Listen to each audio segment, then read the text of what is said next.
Good morning everyone. Ayan guys, ito po yung milhag hanggang ngayon. Hindi pa rin natatapos guys. Ayan, at ito po yung wall na ilalagay sa taas.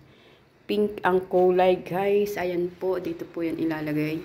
Yung wall niya, ay yung ano niya, yung kisame niya guys. Ayan. At ang kalat pa po dito sa aming labas guys. Ayan. Mapishopin na. Ayan. Ang kalat pa po ng aming labas kung makikita nyo guys. Grabe. Dahil hindi pa nga po tapos ang kanilang ginagawa dito. Ayan. At yung pong batang makulit. Ayun o.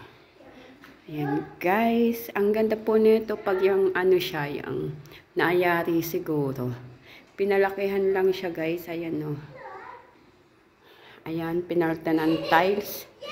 Lahat na lang, pati yung chimney, pinaltan din guys. Ayan yung chimney. Dati nandoon sa middle. Ngayon, nandoon na siya sa tabi. Ayan yung chimney. Maliit lang siya guys. O, ang ganda, diba? Ayan. Kaya abangan nyo. Pag nangyari to guys, papakita ko din sa inyo. Thank you for watching to my videos.